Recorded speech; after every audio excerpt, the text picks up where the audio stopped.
have not gone to the new renovated Arlington Historical Museum, I encourage you to do that. Not now, but after the Bluegrass. And we're open on Saturday and Sunday from 1 to 4. They're all brand new exhibits. And I think it's an exciting time for our museum.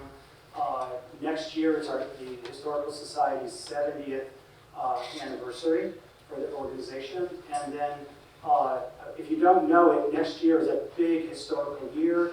It's the 250th anniversary of the Declaration of Independence, the 250th anniversary of the state of Virginia, and the 250th anniversary of the birth of our country. So it's going to be a big historical year.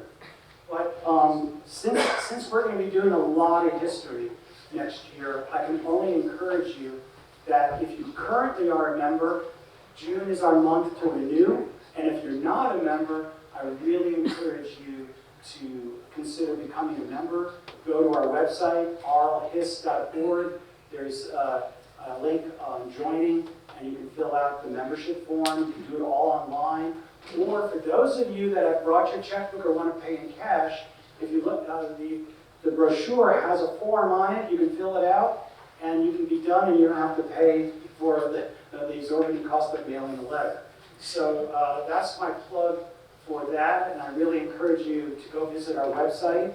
But I also want to just tell you a story. 2 years ago, I got a grant to do a web app for Arlington, and in the process called Arlington Historical. And if you don't have that on your phone, I hope you download it. It's part of the Historical Society. And while I was doing the research on all the stories I was going to populate, I learned that the root of country music is here in Arlington. There was a radio station, and the term country music was actually coined here in Arlington. And from what I understand, the radio station was very close to where the Arlington, the Virginia Hospital Center is located now. And I think you all know Jimmy Dean. He was living here in Arlington as well. So who knew that Arlington, in addition to all the other history, is connected to country music? So before I turn it over to Zach, I would like to just give you a heads up. We're having a couple of events. The Historical Society is having a couple of events this month. On June 14th, we're at the Ball Sellers House, the other museum that we manage, the oldest house here in Arlington. We're having the Who Were the Enslaved People at the Ball Sellers House. And you know that the Arlington Historical Museum and the Black Heritage Museum are part of a project that Jessica Kaplan right here, you want to stand up? Memorializing the enslaved of Arlington. Yeah, because Arlington, I believe, is the only community that I'm aware of in the United States that is going through this process. No, it's not, but very few. But we're the better one. The only one in the South. Okay, but the fact is, this project is exciting, and we're very excited by the people that are supporting it. So again, memorializing the enslaved of Arlington, and Rebecca and her team just launched a new website for the project. So MEA, what's the URL for the website? enslavedarl.com. So go ahead and visit it and write nice things about it. So again, June 14th, 2 o'clock at the Ball Sellers House. And then on June 19th is the Juneteenth Community Day. And that's another event that we're going to be participating in. So those are two historic events that, if you're looking for more history, there you go. Now, it's a great pleasure that I wanted to introduce Zack Youcha, a native Arlingtonian, but now living in New York. As a former New Yorker, that gives me a thrill to hear that you're having a great time in New York. New York, he's the executive director of Music is Culture, a non-profit publisher and record label that sponsors communities around the world as they work to keep their musical traditions alive. Now, you can check out his organization at musicisculture.org, and if you're interested, there's sign-up sheets on that table where you can sign up for his newsletter.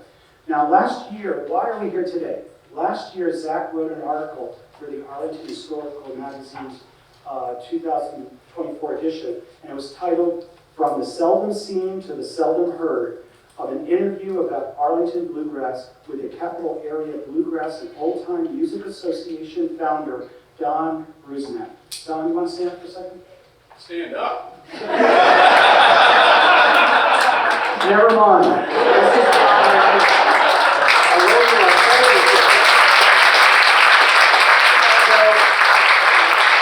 Thanks, John. Yeah, I'm sorry. I surprised you. Next time I'll prepare you. Josh, Yeah, that's okay. And at this point, I'm gonna leave right now. And I'm gonna turn it over to Zach, and he's gonna introduce tonight's performers. Zach, thank you. Thank you.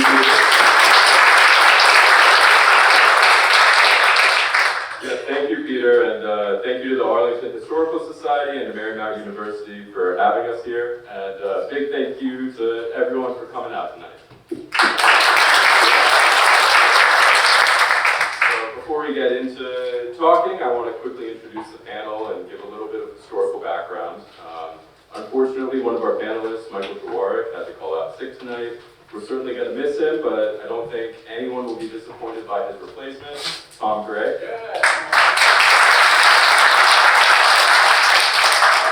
So without further ado, I'll introduce the man to my left. Peter kind of already did that, but we've got Don Rusnak. He's an incredible musician, luthier, teacher, and he started Kaboma, which is the capital area of Bluegrass and Old Time Music Association. He also used to run Vintage Music, which is on Wilson Boulevard. Wilson in North Highland. Wilson in North Highland, here in Arlington, Virginia. Yeah, Kaboma's coming up on its 50th anniversary soon, so we're lots of big plans, so we're very happy to have Don here tonight. Fireworks. Fireworks? Your 50th. Yeah, what the heck? Boy, I'm glad I forgot my hearing aid. I want to see your lips. And to Don's left, for those who don't already know, we have Tom Gray. He is a legendary bass player, a perennial staple of the bluegrass scene here. As a teenager, he joined up with the Country Gentlemen and would later go on to co-found the Seldom Scene. You've never heard those bands before.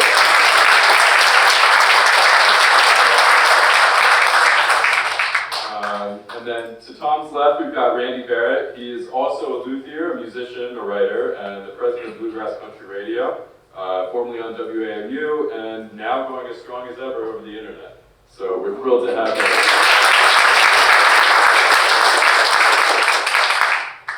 And last but certainly not least, we've got Andrew Acosta all the way on the end there. He is another incredible musician, originally from Falls Church, and just absolutely steeped in Virginia bluegrass.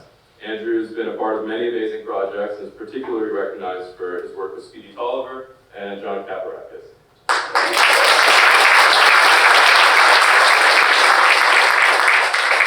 All right, so before we get talking, I just want to give you a little bit of history of how bluegrass came to be important in the DC area and the significance of Arlington in all of that. So in very quick and broad strokes, World War II brought a huge wave of worker migration from all over Appalachia and the South. These people brought their music with them, their musical tastes, and they started playing together, going to see each other live, and created a large audience for radio stations to play this type of music.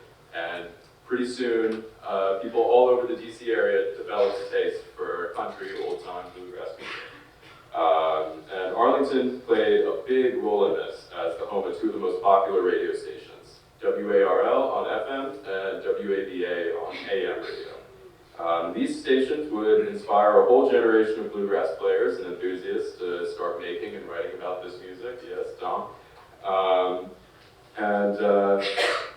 For those familiar with John Fahey, I don't know the guitar player, WARL he cited as his inspiration to start an entirely new genre of playing called American Primitive. Peter already told you, but yeah, WARL's show Time and Country has been attributed with coining the term country music. Pretty cool. Yeah, I think radio, while it's certainly not Arlington's only bluegrass legacy by any means, it's a really good starting place to discuss this rich history. So with that, I'd like to turn to our radio expert, Randy Barrett, to discuss a little bit more about WARL, WABA, and the important relationship between radio and the bluegrass community. We're also lucky enough to have folks who grew up with these radio stations and are more than welcome to chime in with some stories. Thank you so much, and thank you all for coming. It's nice, it's heartening to see folks coming out wanting to learn about this. And I suspect a lot of you lived through this as well. I see the right demographics. So this is going to be entirely foreign to you. I'm going to defer to Tom Gray on a bunch of this stuff, but WARL was hugely important, and particularly besides the shows they had lawn parties, which were regular events that they did at the station, outside the station, and brought in major acts of the day. And Tom, actually, why don't you tell us a little more about the lawn parties you're on? Okay, I think I'm on. Yeah. Mic is working.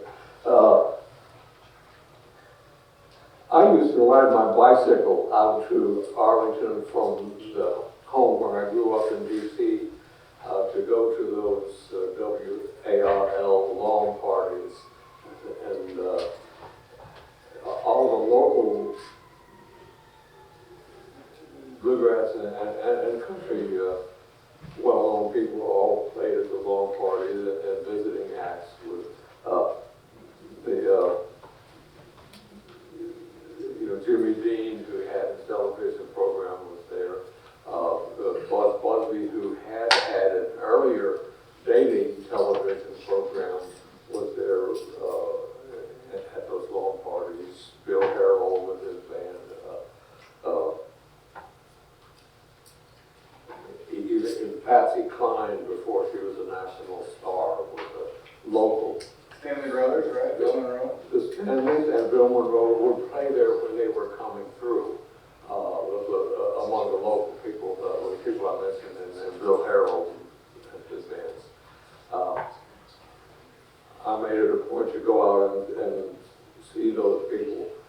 WARL was one of those AM stations licensed only to broadcast during the daylight hours. So in the summer, it had longer hours. So every summer, they would get a new disc jockey. And so there was a new disc jockey on there who seemed to like bluegrass, but from what he said, I thought he really may not know much about it. So I wrote him a long letter. WARL had its well-known disc jockeys who were Don Owens, Connie B. Gay, and Phil Long. But there was this young fellow named Vic Steffen who I wrote him a long letter, and I decided I need to go out and meet this guy. I wrote him a long letter with a list of about 20 songs that were requests for records that I'd like to hear on the radio. And he said, "Hey, I like the choice of this guy named Tom Gray." Wrote me a letter. So I rode my bicycle out to the station and knocked on the door. And said, "Rick, oh gosh, he's not much older than me. I was only 16 at that time." And anyway, we became friends, and then attending those lawn parties, I finally realized that it was not only the older people from the South who listen to this music. Now that's important demographics. Bluegrass may have begun with Appalachian people from the South, but when they came to Washington and Baltimore, a lot of us local city kids were attracted to the same kind of music.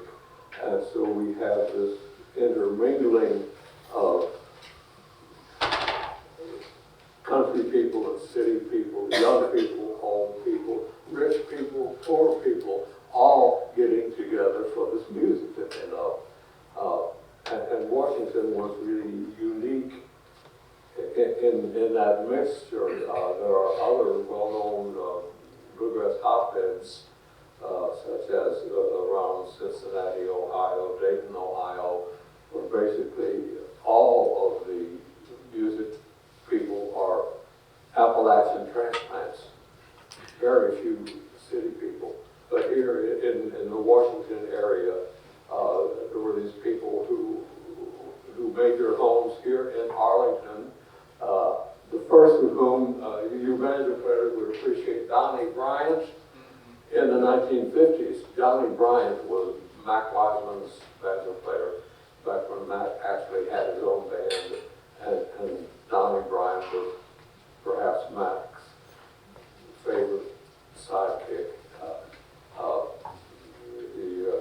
The beautiful recording that Mac sang, the Davy Crockett, the song about Davy Crockett, that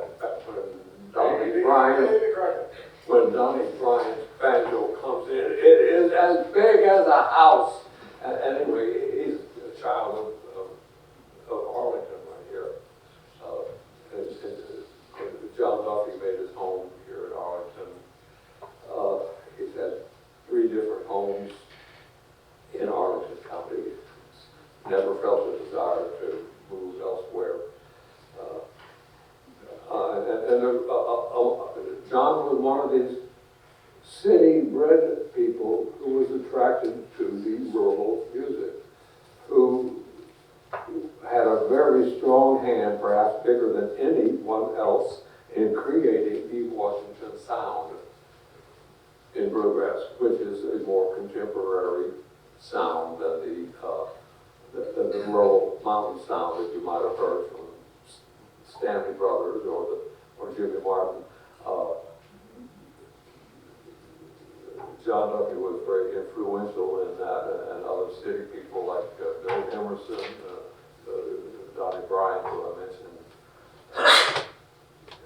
And I think I'm one of them too. I was a city kid who grew up attracted to this. How did you get attracted to it? What was the tweaking? Take my job. There's another story. Hey, I'm writing this in the book. Randy and I are going to put this out. Well, I can hear it free. Okay. When I was just a little tyke on my babysitter's lap, I grew up in Chicago before my family moved to D.C. We had a babysitter from Tennessee who always liked to come to our house because we had a strong radio that would pick up Grand Ole Opry every Saturday night. She would sit me on her lap, and I looked at the calendar, the dates. Okay, I would have been 5 years old when the young Earl Scruggs joined Velvet Road and created the Bluegrass sound. Anyway, so I think this gave an imprint into my young brain, which I forgot about growing up. But when I heard WARL radio and the music they were playing, it struck a chord. This is the kind of music I like. I had been taking accordion lessons and piano lessons, but once I listened to WARL, I said, I want to do that kind of music. And so I bought a guitar and a mandolin and a bass fiddle. Anyway, that's my story. The accordion. Accordion. Oh, yeah, actually, Bill Monroe had an accordion on a few of his early records. Well, you mentioned Donnie Bryant. I can walk to his house. Originally we lived right off the WOND Trail. Yes. And he would come over to my store every once in a while. And I remember him coming over to my store, and I had this old Victrola, and I had some old, Bill Monroe, Bluegrass Boys, and Earl Scruggs, and he tuned up one of the banjos, and he queued up one of the songs that he was playing right to it. It was like I got goosebumps. I just got goosebumps now, actually, and it was so cool. And what a great, he's a golfer now, so he does it. Oh, yeah, he's still living in Colorado. Yeah, a nice guy, and his son was still is an excellent guitar player and teacher. Oh. And Donnie did do some teaching over the years. And I think he retired as a lieutenant out of the D.C. Police Department. I think he was the captain of a precinct. I thought Donnie was. He retired from them. An excellent guy, nice guy, great picker. There's a really long line of law enforcement in banjo.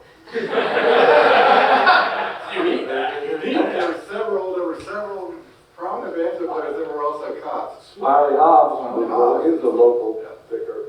I don't know. You need, whenever you play the banjo, you need a cop nearby. So, jumping back to radio, radio was a big pole in the tent that kind of helped all this go. And particularly in the 50s, it was instrumental to getting the music out to people. You would play, they'd get it played on the radio, then people would hear it, and they'd go buy records at the record store. Remember records? You know, they go around. Yeah.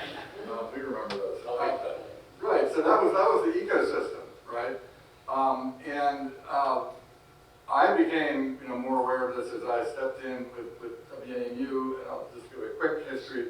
WAMU started producing Bluegrass in 1967, which is a little later, obviously, than WARL, but broadcast on a 50,000 watt station.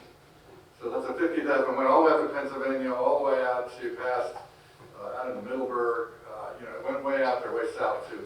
So when WAMU started playing Bluegrass, and it was really by accident, because they had a couple of DJs that happened to like Bluegrass, and the radio, the university had no idea what to do with their FM station. They were handed these licenses back in the 60s, and had no idea of the value of those licenses. So they said, put whatever you can on. They had to actually be broadcasting something, right, in order to keep their licenses. So it turns out that the first people that broadcast out of WAMU were people like Dick Spotswood, who is probably the world's leading expert on American traditional music. And it grew from there to become a drive time. And remember, yes, we all remember it was drive time radio from 3 to 6, and it was incredible. I mean, it was the only station like it in the world. And it was the central meeting ground for people, and for it was a really big pole in the tent in Washington. It created what really became the capital of Bluegrass, which Washington was for several decades. WAMU was the center of that. And real quick, back in 2017, they spun off their Bluegrass service. We are continuing that. We started a nonprofit called the Bluegrass Country Foundation. And we have continued, for those of you who may not be aware, the station is existing. We still have, Dick Spotswood is still broadcasting. Lee Michael Dempsey is still broadcasting. Stained Glass Bluegrass is still broadcasting. It's all still there. So I've got some flyers here. If you didn't realize it, I've got listener cards, and I've got some stickers over there you can put on your lunchbox to tell you how to find us. And we're on HD radio, which I won't explain at this point, but ask me.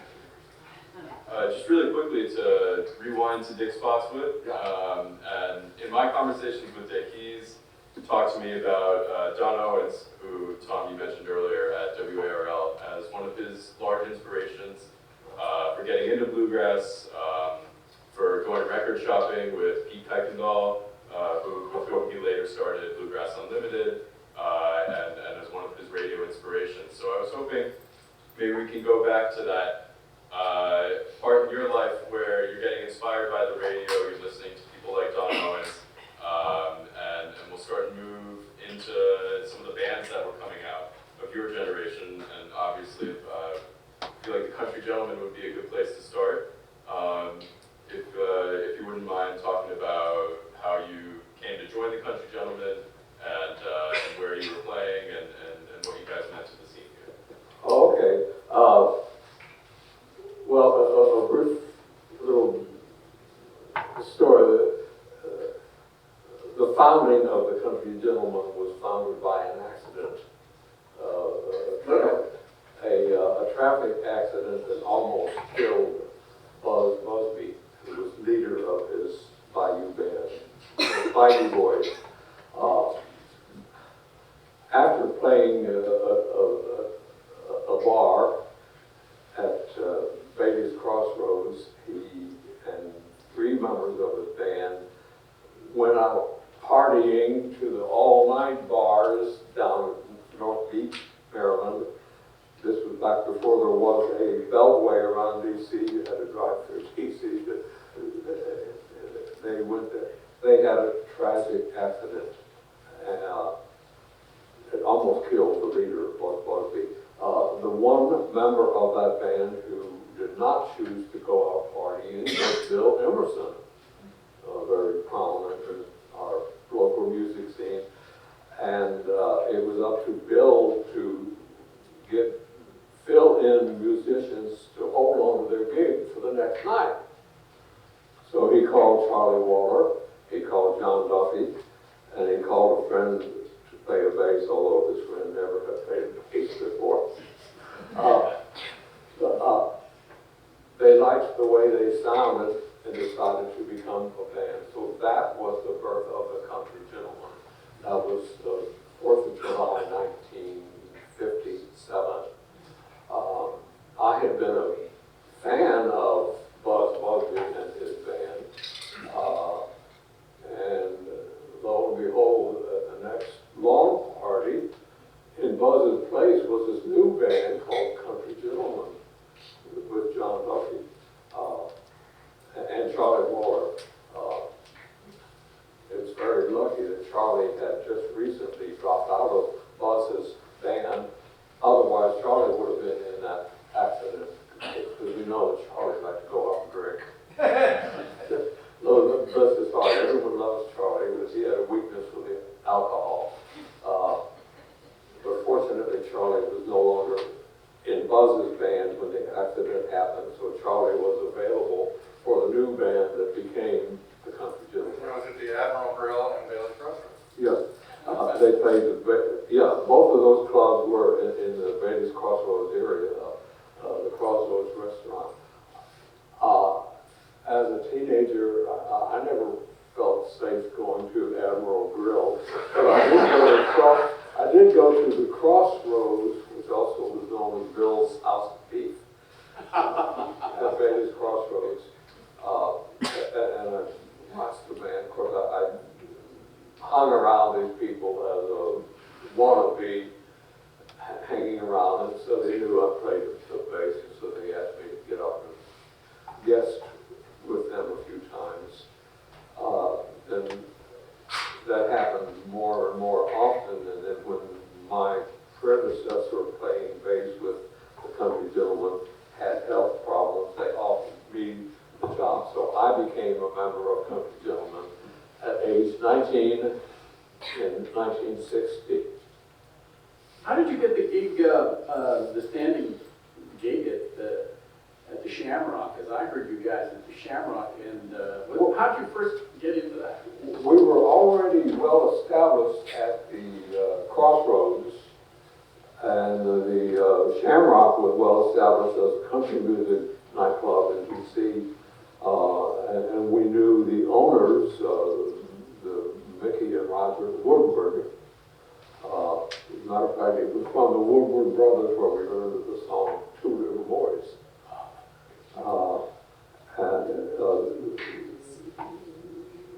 We asked them if they would welcome us to play a couple nights a week.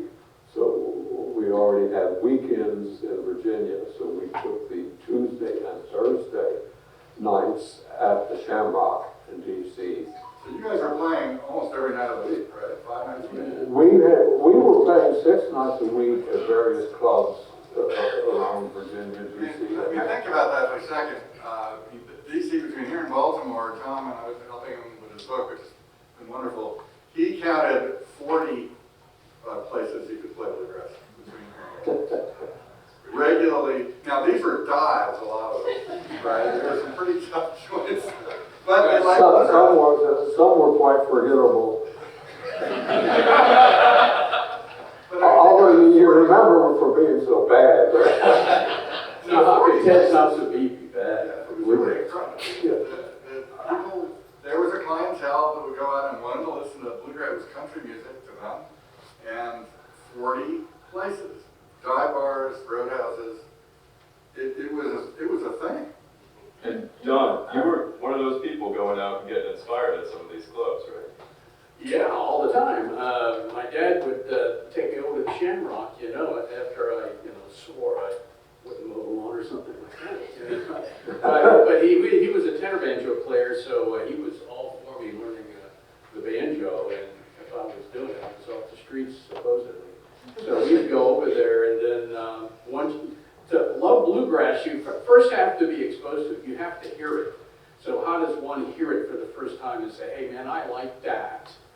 And that happened to me, from Pittsburgh. And my dad, who was a professional tenor banjo player and could sight read, He took me to Wheeling Downs with a buddy of his to play the horses. And we were channel surfing on his 56 Mercury Montclair, you know.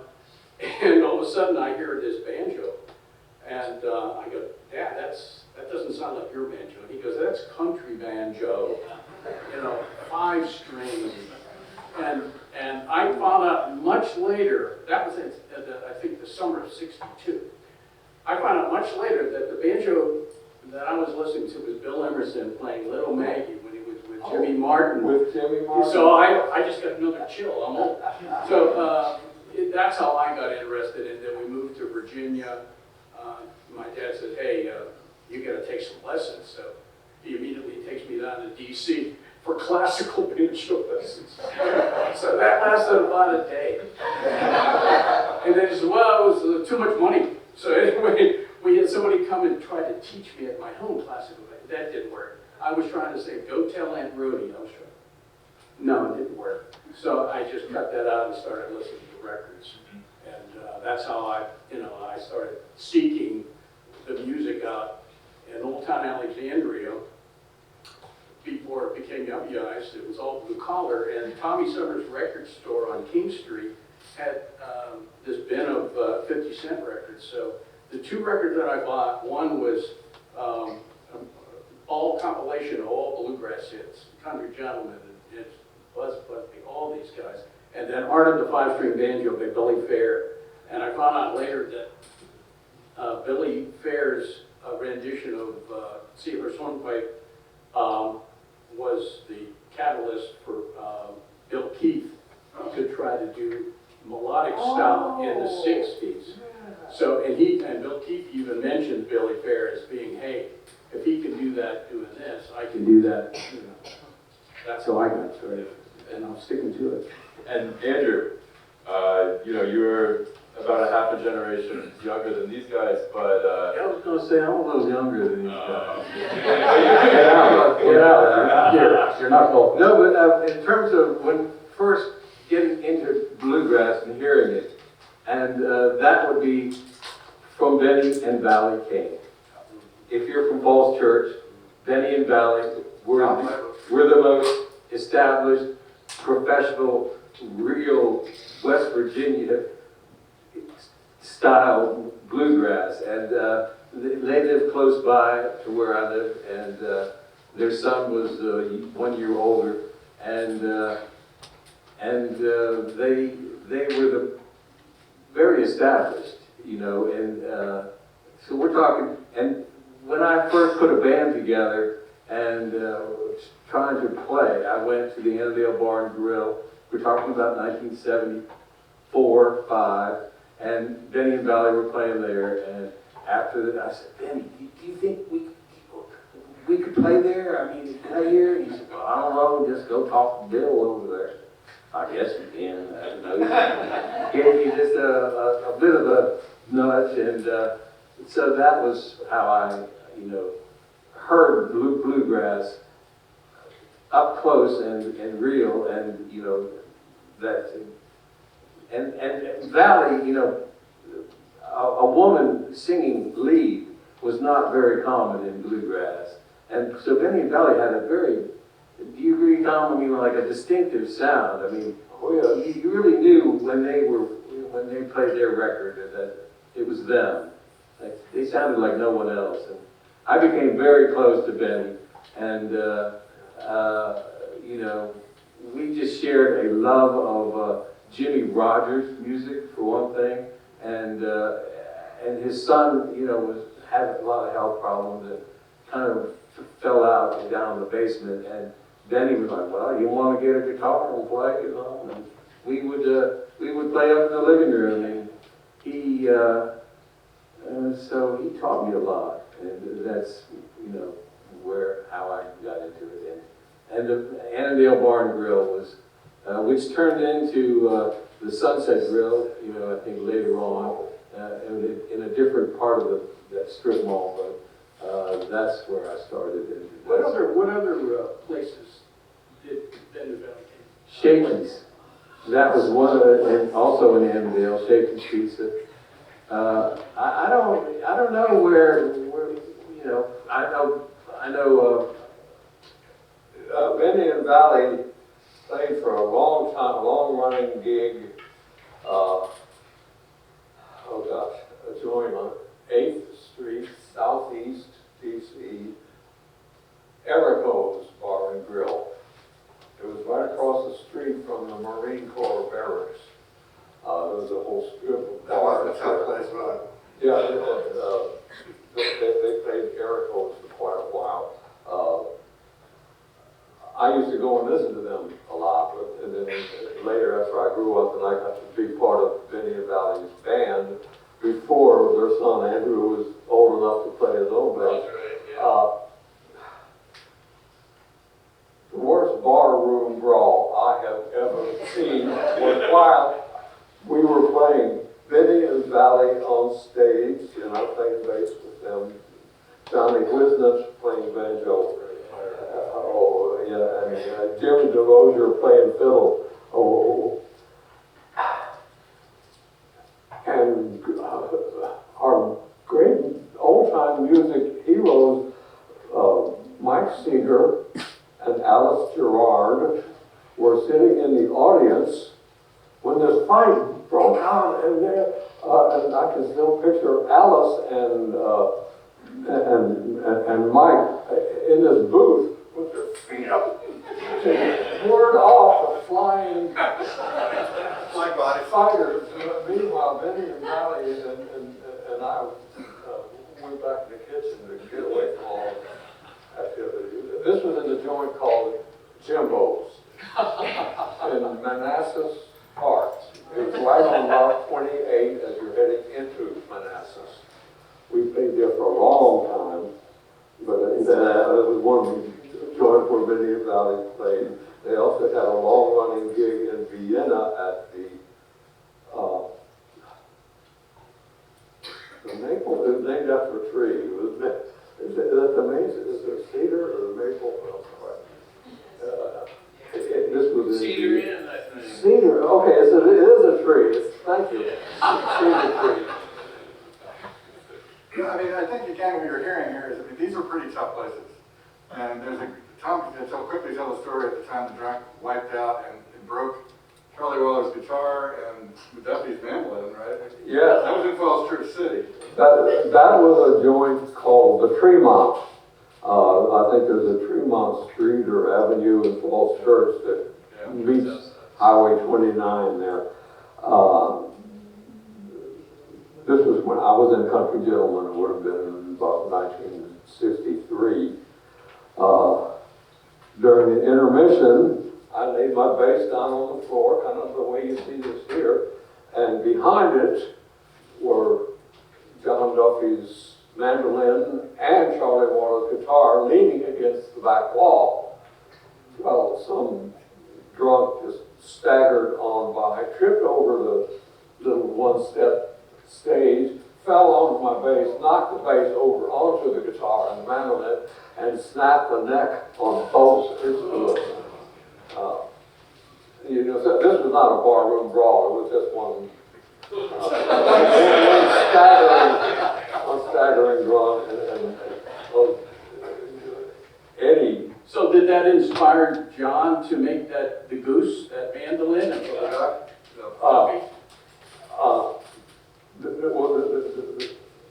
The duck came through there. Yeah, you call it, actually it looked more like a goose, but they called it a duck. John had been working on instruments, and that was his day job, repairing instruments. Fortunately for the finances of the drunk who had broken those instruments, John was able to repair both of those broken instruments more cheaply than could have been done elsewhere. John made his duck mandolin a few years later after his main mandolin was stolen. When we started the Seldom Scene in 1971, John Duffy did not even own a mandolin. So he made his own. So that's when the duck was made. Well, John worked at Arlington Music, and very few people. It's Pastries by Randolph off of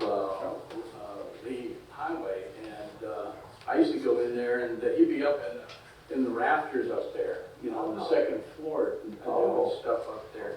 And I remember when Bluegrass Unlimited showed his wife holding the reissue of the Martin D45, you know, in front of what is now Pastries by Randall. And Nancy looked nice in a mini skirt. Yeah. On that photo, on the Bluegrass Unlimited stuff. But, what was it? Andrew had mentioned something about the history of pre-bluegrass country music here in Washington. Mike Aldridge has always been very proud of his uncle, Ellsworth Cousins, who played a slide guitar before they had even invented the dobro with the metallic cone. He was playing steel guitar things on his acoustic guitar with a raised fingerboard. And he recorded on some Jimmy Rogers recordings. He wrote songs for Jimmy Rogers, including Treasures Untold, his wonderful song, and others. Ellsworth was part of a band playing in the Washington area. And this goes back really before me and anybody here. The 1920s and 30s. Ellsworth Cousins had a country band he called the Blue-Gray Troubadours. Blue, gray, you know what the whole color means. In the years when there were still many living Civil War veterans, yeah, that's one. They played, and when Jimmy Rogers would travel to this part of the country, he would seek out the Blue-Gray Troubadours to be on the show with him. Well, a lot of people playing this, the influence of Hawaiian music was big in the 20s and 30s, and a lot of people were raising the strings on the guitars and using slides to get into that Hawaiian stuff that they were doing. So that's what Ellsworth did. And Jimmy Rogers took Ellsworth Cousins, not his whole band, but only Ellsworth himself, to New York City for some recording sessions. They're very significant recordings where country meets city, black meets white. Louis Armstrong was playing his trumpet, and Louis's wife was Harden. Lil Harden, yes, was playing piano, and Ellsworth Cousins playing the slide guitar, and Jimmy Rogers with his very Texas influenced songwriting, brought them all together in New York City and recorded things. So anyway, this Blue-Gray Troubadours was popular in Washington, and so it was during the, I say, the 20s and 30s. Bluegrass became a style, although they didn't use the term yet, in 1945. Meanwhile, the Stoneman family established themselves here. 13 children in the family. All of them played music, their dad and their mom, and the brothers and sisters. Was it Mike Seeger in Maryland at the time, when you got to know him? When that event happened, I think Mike and Alice were living in Garrett Park, Maryland. Mike had been living in Pennsylvania. He lived here in Arlington for a while, and in D.C. he's been around. Well, if I can fast forward us back. No, it's You get me started, you can't stop me. Hey, I'm listening to you talk. Yeah. But to get back where Andrew was talking about, and you had mentioned, Tom, starting up the Seldom scene, I kind of want to come back to Arlington in the late 60s and early 70s and touch on a place that has been, you know, so important to the bluegrass scene in this area, which is the Birchmere. And for those who don't know, the Birchmere's original location was here in Arlington. It was in Shirlington in the strip mall before they had a fire and had to move. So I know, Don, you were involved. Yeah, well, I had vintage music. I started out when I graduated from college. I got the Scruggs book in like 63 it came out. And in it, the first edition had how to make a banjo. So I said, I'm going to make a banjo and I won't have to buy one, and that'll be the last banjo I ever make. No, wrong. So I graduated from Virginia Tech and I started making a banjo, and I had it completed. And then the Torpedo Factory Art Center came up, and I went in there in the first 10 or 12 people and started making banjos. And it wasn't very lucrative. And then I opened up Vintage Music and started to have jam sessions and so on and so forth. And then the Birchmere came along. We heard about that. We'd always go to the Birchmere, and Gary said, Don, it's tough to pay the rent here. Nobody's coming in Tuesdays, Wednesdays, and Thursdays. So I said, after I had formed Kaboma, we had some really good players out there. So I said, Gary, I'll get some good people. You mic them, you videotape or whatever you want to do, and we'll do it for free. But we'll advertise Kaboma and, give us a deal on hamburgers or something. That's Gary Olsey. Gary Olsey, yeah.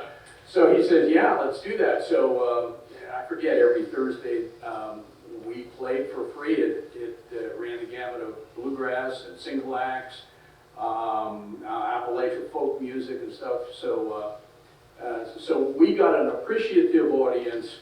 The musicians that we brought in got stage time, and they were well mic'd, and I still have the original tent card that I think your magazine published.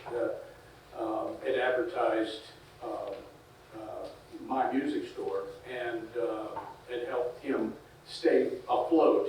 So I think that was a cool thing, and win-win. Yeah, absolutely. And you also entered a win-win situation with Gary a little bit later, didn't you? With the Seldom scene. Oh, yeah. For 6 years, the Seldom scene played the Red Fox in Bethesda. And Gary came over and said, I've got a good club over in Arlington, and why don't you come play a few times here? So we did make a couple of one-nighters there, and then we decided we would alternate between the Red Fox and the Birchmere. Which did you like the best? Which did you like the best? We were just doing a favor for dear old Walt Broderick, who owned the Red Fox, because really he could not compete. The Birchmere was a much better club, better sound, better.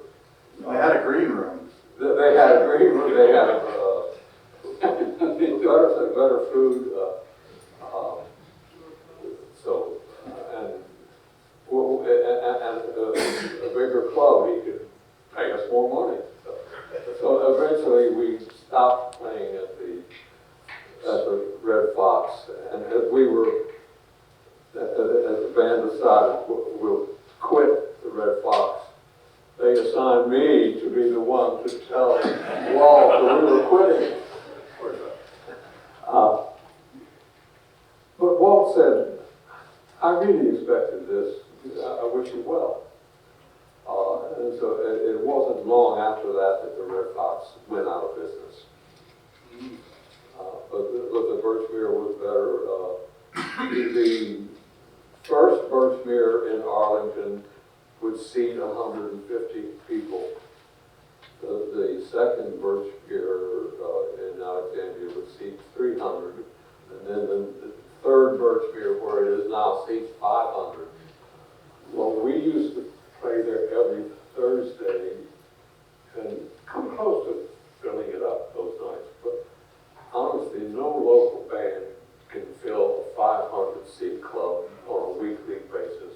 wasn't that the reason why the Birchburg decided to bring in eventually other acts, because they just needed to do that for money?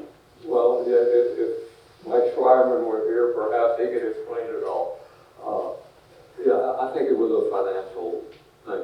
For a while there, the Birchmere really was known as a bluegrass club. Yes. They had, it was all bluegrass acts.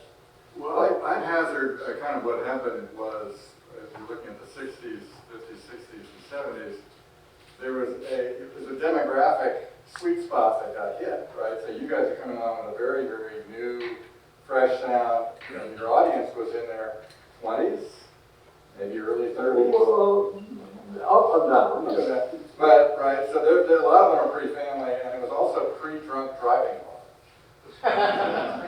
Really, so in the old days, you could go and you could drink until 1 or 2 at night in some of these places, and then stagger home and hopefully not kill somebody.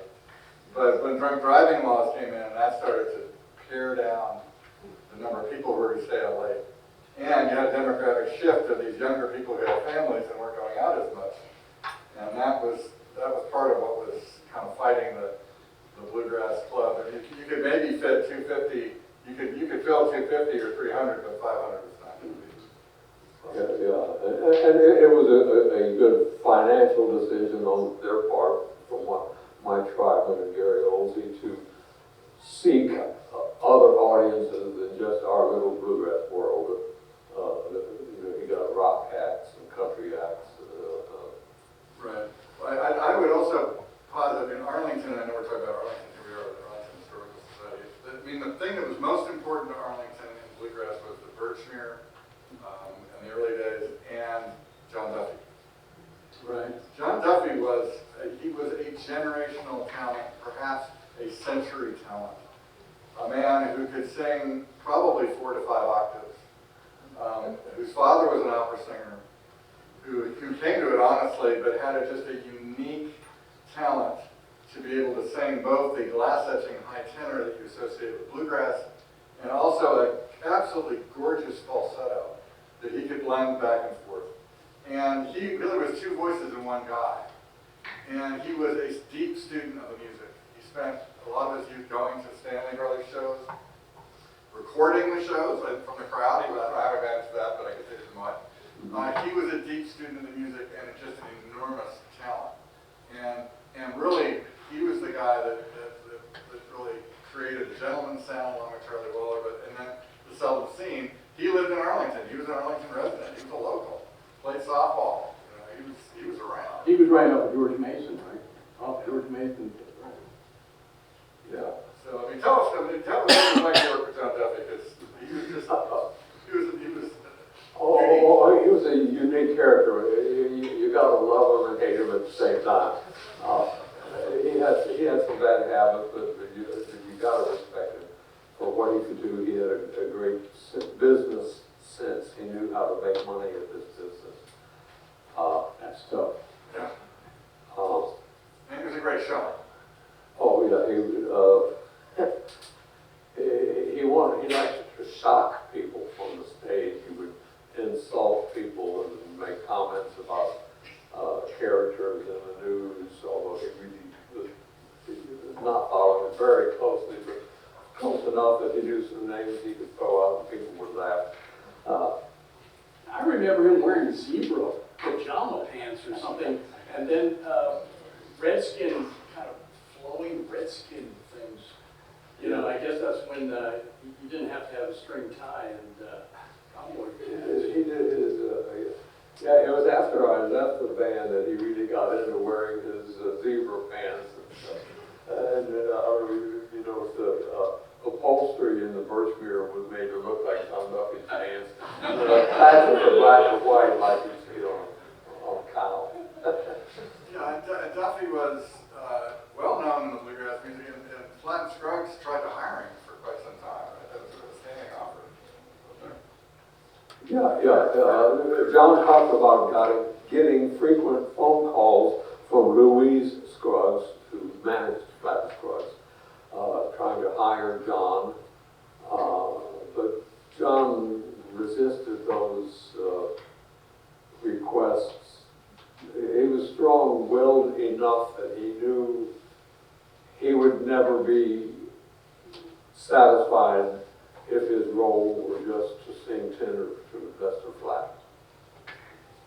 As much as all of us who love bluegrass would have loved to have done that, John wanted more control over what they played and what he got to sing.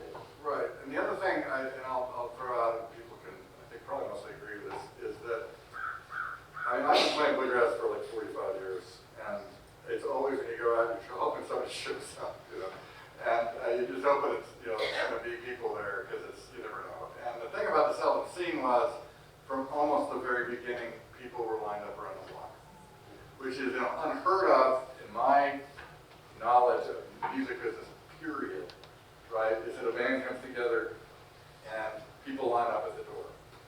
And the reason they did that is because the seldom scene created a sound and a repertoire that was so compelling and hit the spot perfectly, musically and culturally.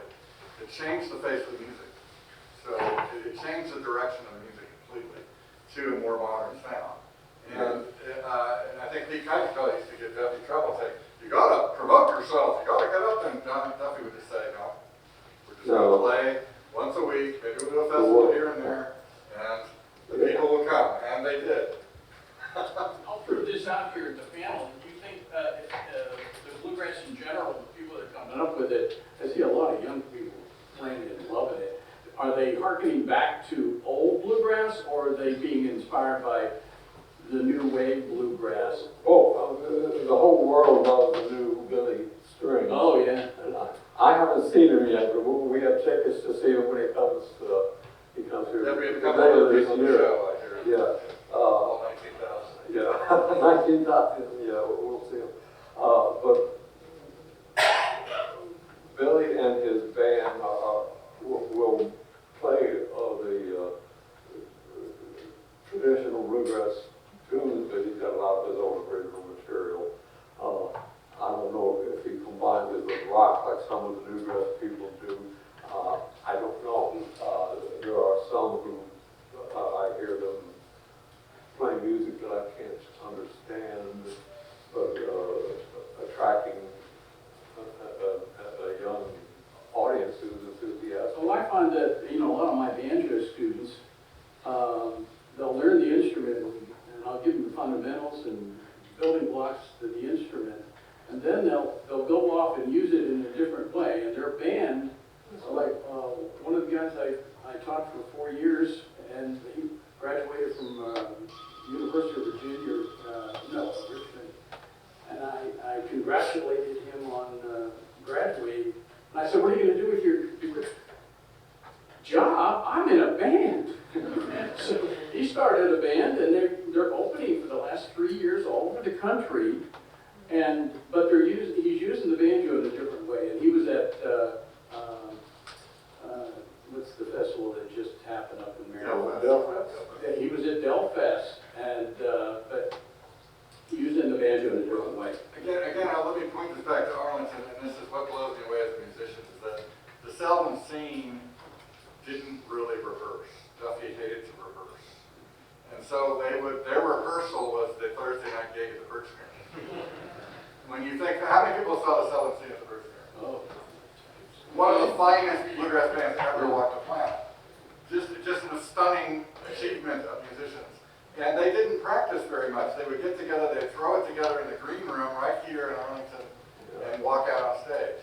And to me, that's like impossible. Well, if there was a new song to work on, we might try it in the back room. You should try it in the back room, in the green room, and then go on stage. Yeah, and then go out and play it. That's not how I do it. I spend a lot of time in my living room with my people, and we're going, what are we going to do here? You guys just threw it together. And of course, John Duffy insisted we'll never have a set list. He said, just decide the first 2 or 3 songs you're going to do, go on out there, and then from that point on, decide whatever you feel like or take requests from the audience. Yeah, but that'll happen right here. That's why this is such an important place as far as me. Speaking of right here, though, I want to say one thing about Arlington and the two people that I know that were that came out of it, and that is Pete Kuykendall and John Caparakis. Yes. You know, And Stephen Solomon. Yeah, and that's the way I got to meet John was through Stevie. You know, we started the band in 2000, and then Stevie said, next time I make a record, I want you to play mandolin, and I want John Caparakis to play guitar. And I thought, whoa, where's John Caparakis? You know, and he came around and he started playing with us. And then as I got to know him, and he told me about, you know, he and Pete Kuykendall were in W&L high school together. Yep. Their names were KK, and they were both taking the same classes. They both loved bluegrass, and they, you know, and Pete Kuykendall, his business sense, besides his musical sense, but his organizational, you know, contribution to starting the Bluegrass Unlimited magazine. Bluegrass Unlimited magazine had a big effect on me and a lot of other people. We were just wanting to see that thing every month. Bring the community together. And he said Bill Emerson wrote some articles, and some other folks wrote some. Definitely, and so getting to know him, and then hearing the stories about getting to, you know, that he got to play with the Kentucky Colonels, and you know, when he died, and those obituaries, and the nicest guy in bluegrass, you know, there goes John Caparakis, you know, looking to be nice to somebody. And, I mean, the man had angelic qualities. That's all I can say about it. And I'll do a quick plug for the Arlington Historical Society. A number of John's items are now part of their collection. Where's that house over in, off of, in there? And this is John's guitar right behind me. It is Martin D18, bought in 1957. So I thought I'd bring it in. He's with us tonight. Well, and about Arlington music history, I would like to give credit to my late wife, Sally Gray, who perhaps you had been, Don, you may be old enough to have been to her record store, the Melody Lane records on Old V Highway in Arlington. Yeah. I met my future wife when I heard that there was a new record store that actually had all the bluegrass recordings that we wanted to buy.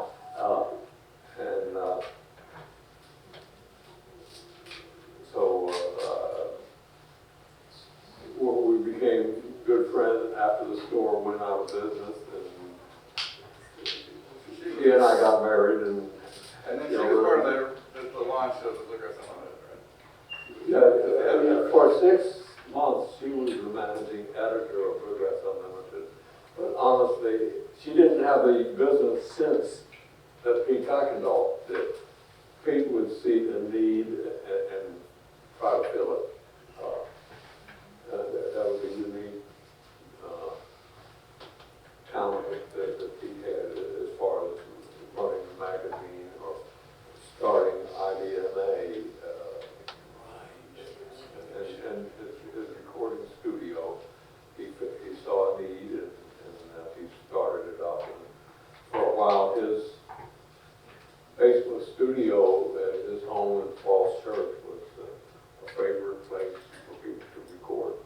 Because you know, the engineer behind the controls is a picker himself, and he knows just what all of those instruments should sound like when they come together and when they should not.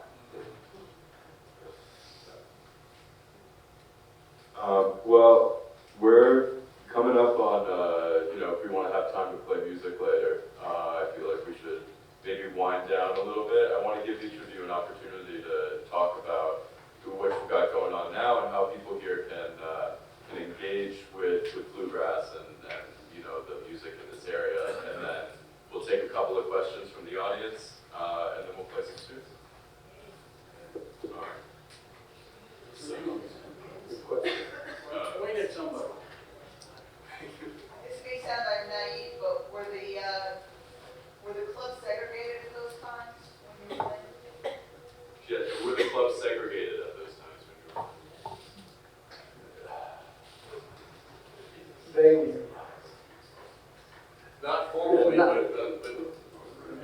reality, but they were. In reality, there were very few black people who came to music events.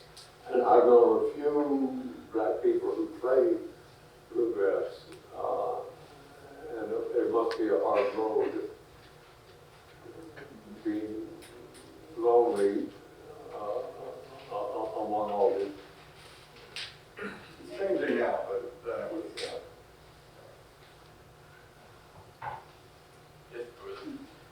Don, would you say something about the influence of Caboma? Oh, Caboma. Well, we started out in '78 in my music store. I started to have a jam session there, and I was at the second floor of my music store was at what is still the Underwood building. I think the only historic marker, you can't tear that down, everything else has been changing, but that Underwood building, as you come up from Clarendon, that's what you see, that building there, and it used to be Hard Times Chili, and before that it was Harchapter Mark's Men's Store. I mean, it's been a lot, but we rented first just two rooms and then 4 rooms, and one room was designated for repair. So we started having a jam session, and it just got to be too well received. So I started looking for a place, and we found Lion Park Community Center in 1978. My wife and I, Terry, Don Rusnak. So we did that every first and third Sundays of the month from 1978 to about 2017. And then we got priced out of there. They said we could make more money if you weren't there. So, and then COVID hit. But we did find a place at the Unitarian Church at the corner of George Mason and Route 50. So we're there the second and fourth Sundays of the month from 2 to 6. So we welcome a lot of folks. You know, we get them started. A lot of folks started with at Caboma, like the bass player. Terry Chisholm, bass player for Sweet Dixie. She started, didn't know how to play the bass. She was there. I remember Buster Sexton. I think I gave him 1/2 a lesson. That's the only thing I could show him.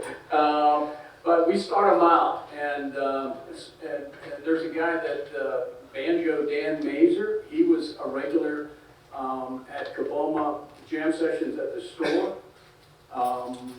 We put on, early on, we were more active again, workshops. We had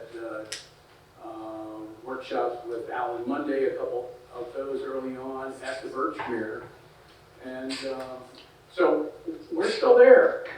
And also, we mentioned the Bluegrass Unlimited. I have a collection from probably the second year all the way up to about 1991, and that's going to be housed in the Caboma Library down in the Unitarian Church. So that's, anybody can kind of pick up one of those things and see what was happening in 1967. You know?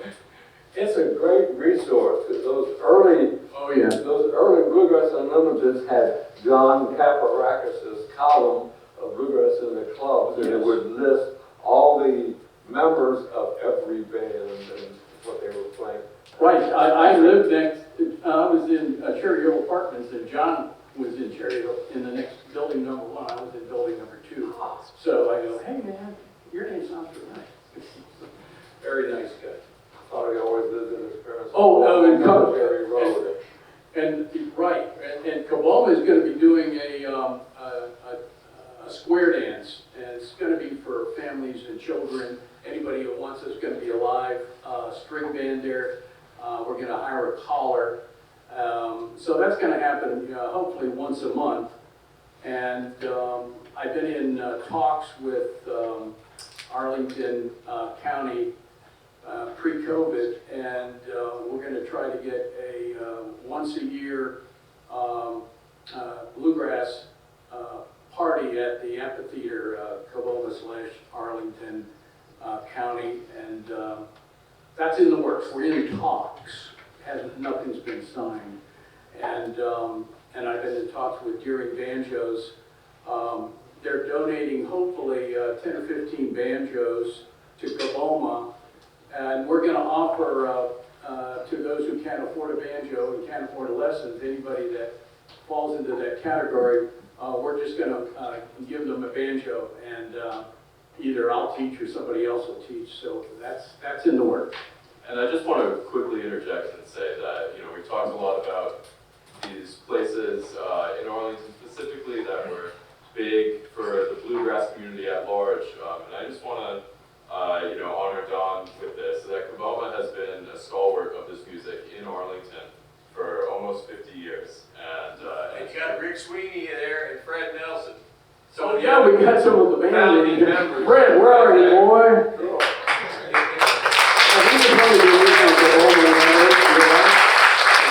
There's another bandmate over there, the Pacemakers. Is that a bad name or what?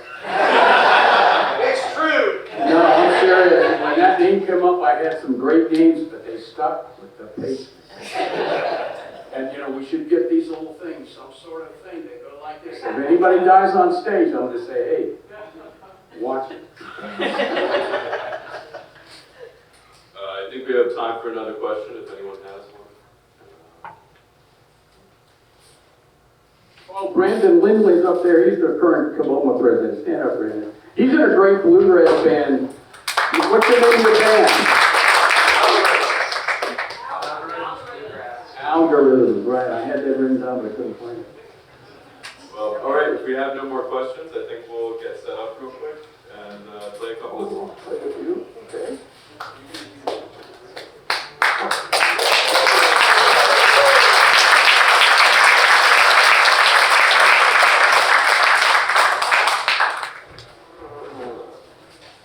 All right.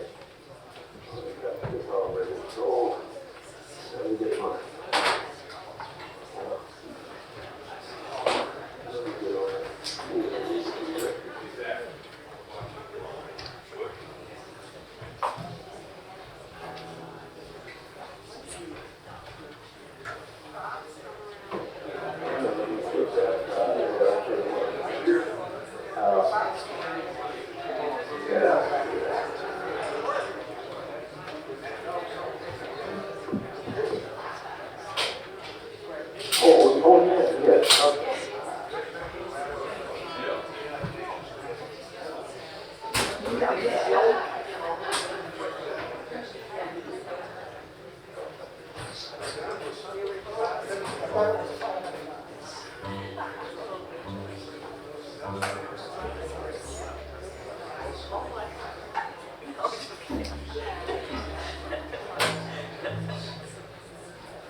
and I looked in the books, and I thought about some of the country gentlemen's songs, and the Pete Kuykendall. This is a song that comes out of a songbook by Mr. Richard Dress.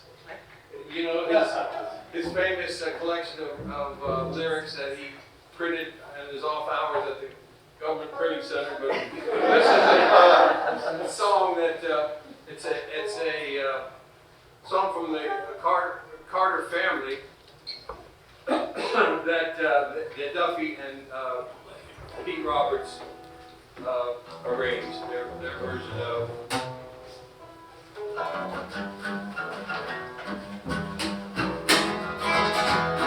Today has been a lonesome day.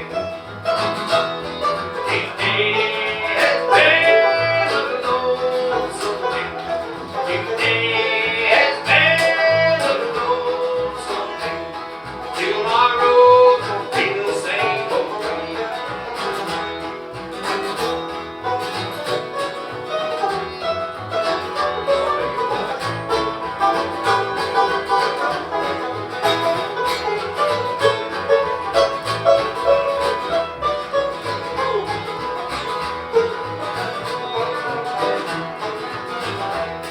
Did you ever hear that lonesome sound?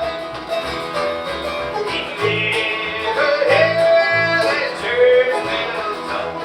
Did you ever hear that church bell tone? The one you love is dead and gone.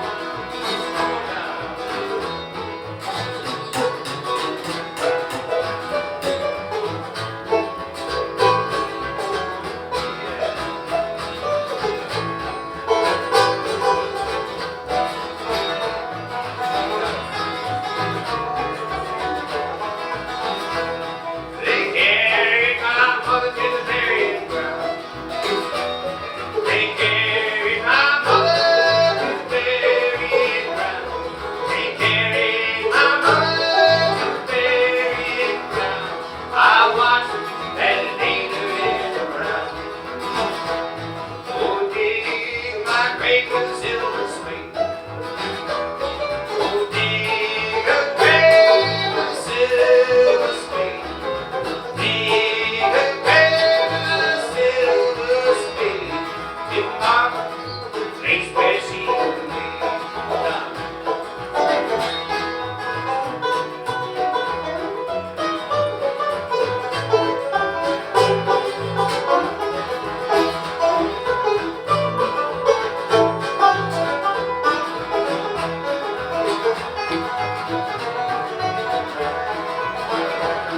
Today has been a lonesome day.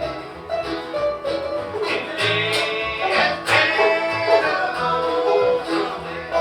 Today has been a lonesome day. And tomorrow will be the same old way.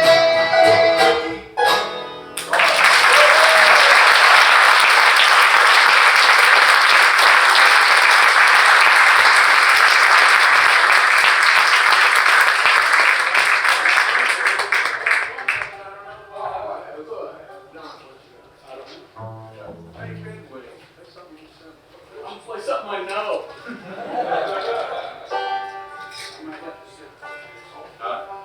I remember John Duffy said, bluegrassers stand up, folkies sit down. I'm sorry. I'm gonna never he didn't stay in there long enough to sit down. It's this here? Yeah.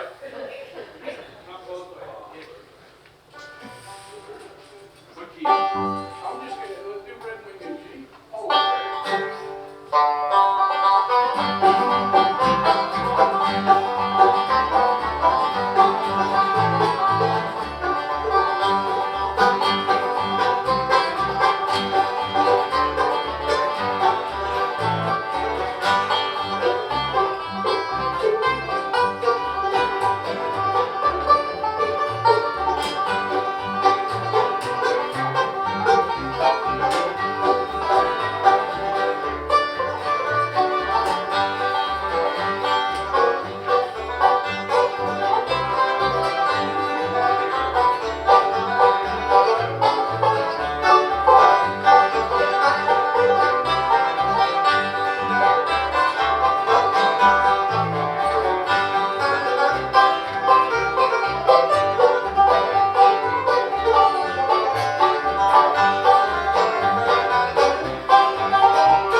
Zack, Yeah. can you put this up there? Singing to it? Is it just, doesn't seem like it's new hits? Oh, it's a happy stand. Little Maggie.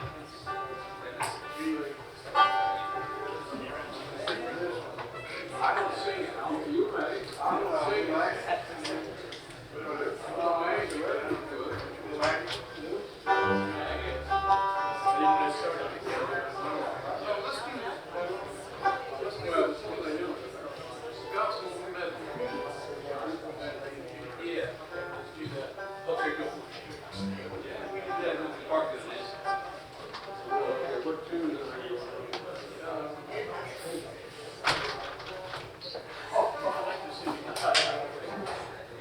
We're gonna have time for one more song, but we're up here having a little conference. But we would like to welcome Miss Barb Deidre.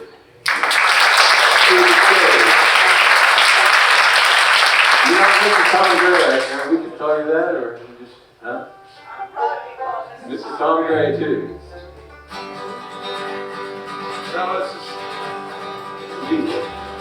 You'll know this one. While I was singing, somebody touched me. While I was singing, somebody touched me. While I was singing, somebody touched me. Must have been the hand of a woman.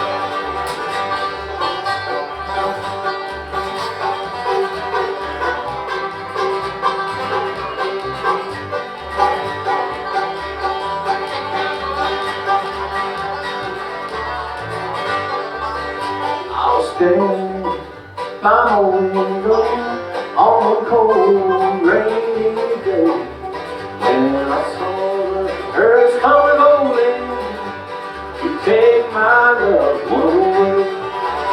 Will circle be unbroken by and by, Lord, by and by? There's a better on the way in the sky, Lord, in the sky.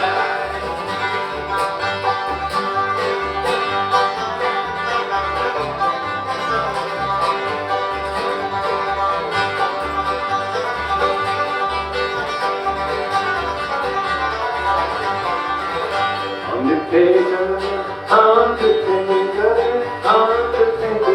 please thy soul. That woman you are carrying, I hate to see her go.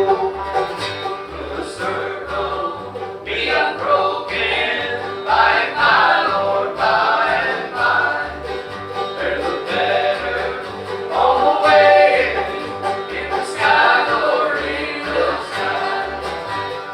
Some black morning, when this night is over, I'll find a way to my home on God's celestial shore. I'll find a way. Oh, I'll find a way. Oh, Lord, I'll find a way.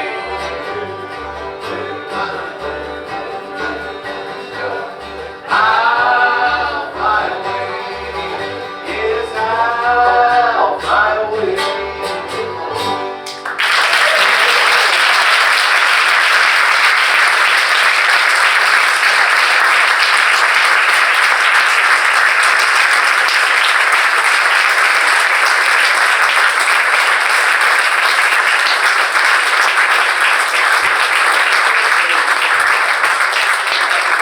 Thank you everyone for coming. Another big round of applause to our musicians here.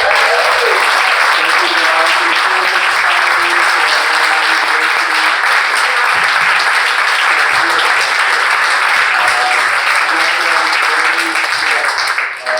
Some books that you worked on available over there.